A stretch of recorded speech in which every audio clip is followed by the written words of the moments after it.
So he wanted me, if I may, to show you this photo that he has in his house, which is called the Jerry Bruckheimer Super Shelf. Oh my God, look at that poor He's guy. got every single film of his. We bored him to death all those years. So he sent me some questions that he's always wanted to ask you, as well as some questions for F1. I really enjoyed the movie. It's absolutely fantastic. Good. What was your connection to this from the get-go? How did you first get involved? Well, Joe Kosinski, who directed Top Gun Maverick with me, for me, said, I have this idea to make an F1 movie, and here's the story, and how do we get this going? And so he had a connection with Lewis Hamilton, Sir Lewis Hamilton, 7-time world champion F1 driver.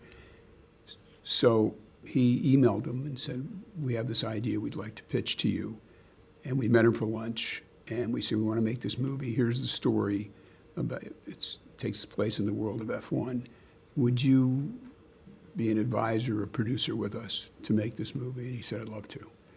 And then he jumped in, and we spent 12 hours with him, with Brad and our writers, in a room one day, just going through every line of the script to make sure we had it accurate and that the racing was represented the way Lewis would be proud of. And that's how that all came. Then he got involved during the actual filming of it. He's in the movie. He told us things like, when he saw the movie, he said, well, in Silverstone, you're in turn 3 and you're in 3rd gear. I'd be in 2nd gear, because he could hear the car. So he changed it. And he said, well, in turn 5, you can't pass. If you pass, there's an accident. We used it.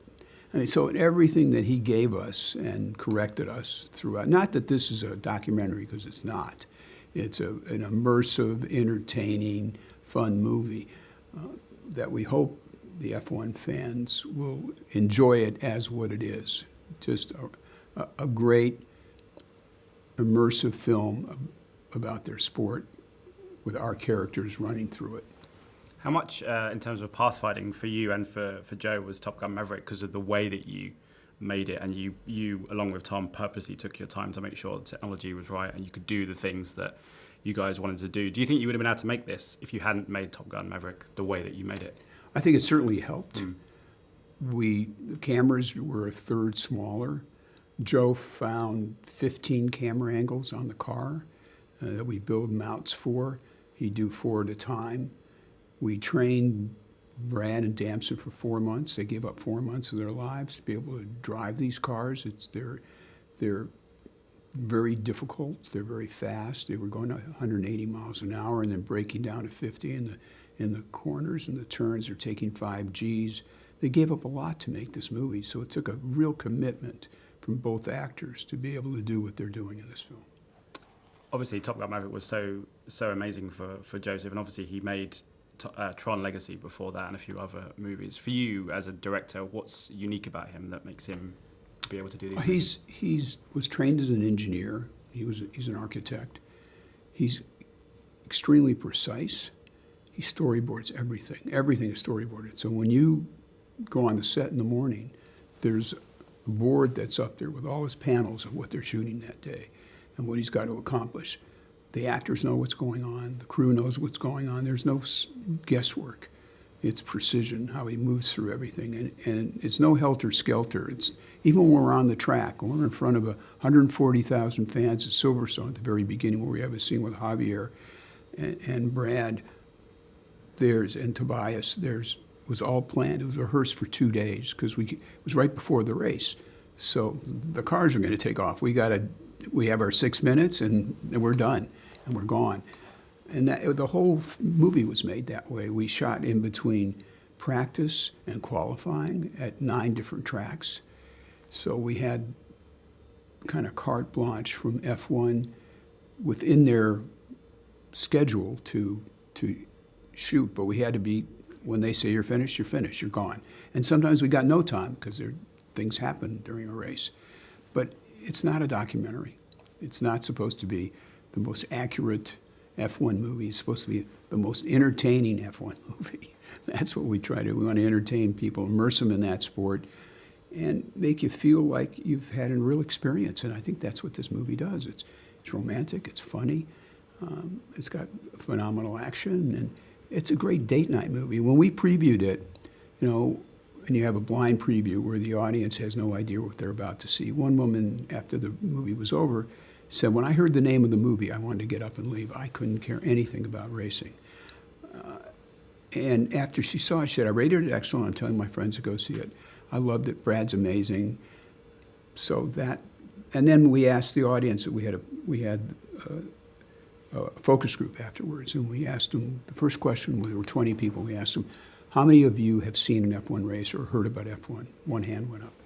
How many of you are interested in seeing a race or knowing more about F1? Every hand went up out of 20 people. So that's what it does for the sport. But then again, you know, some of the real diehard F1 fans are going to say, no, wait a second, how did Brad get in there in this movie? It's a movie. It's entertaining. And look at it. It makes them look really good. You've been, I mean, over your career, you've made some amazing films in terms of, obviously, F1 now. They've done things like Beverly Hills Cop, Armageddon. My editor said to make sure I don't forget to mention Kangaroo Jack as well. In all these movies that you've done, what for you makes a great Bruckheimer movie? What's the thing in the DNA of all those films that you look for? Can I move you emotionally? Can I make you feel something? Can I give you an experience? Can I make you laugh? Can I make you cry? Can I engage you? This movie is what I call a process movie. It takes you inside a world you'll never be a part of and show you how it actually works. We've done that a lot. That's what Top Gun did. It took you inside what a fighter pilot does and tells you what their day is like and what their drama and excitement are like. And this thing does the same thing. It immerses you in this world. Have there been any of your films that you haven't made sequels to that you'd be open to making a sequel? Because a lot of your films, it's not meant disrespectfully, but they are unto themselves, a lot of them. So was Top Gun kind of the one? I guess F1 as well lends itself a little bit more to sequel. Was there anything that you wish you'd made a sequel to? Well, I think there's a possibility to Go On in 60 Seconds. There's a movie that I think we could possibly make a sequel. There are a couple other ideas we're floating around. We're trying to make another National Treasure and another Pirates. And hopefully an audience will love this and we can make another one. Is there any action films over your 30-year career that you wish you'd have made or you came close to making that didn't quite come off?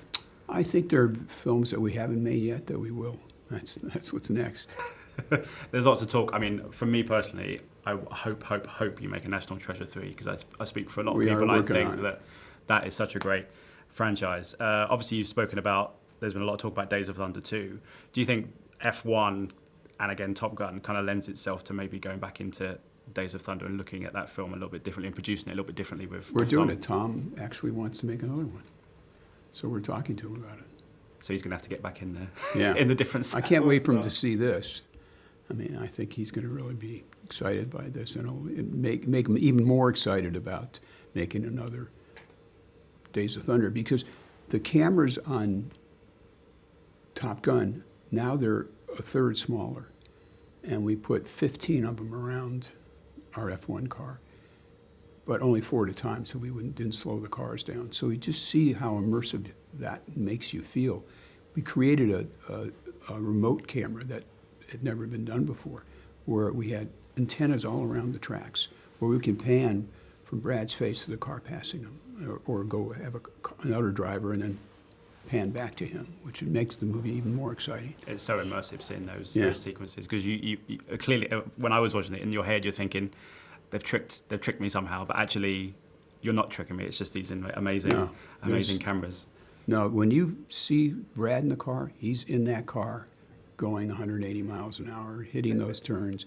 The hardest thing, I think, for them is to remember their lines, because they have to remember everything. They have to know the shift and turn and brake and what's the next turn going to happen. And there's one place, and I think it was in Belgium, there's a corner, a turn called Eau Rouge, which is one of the most dangerous on all the circuits. And Brad driving that turn, because it's a blind turn, you can't see what's coming up, and you're going full speed.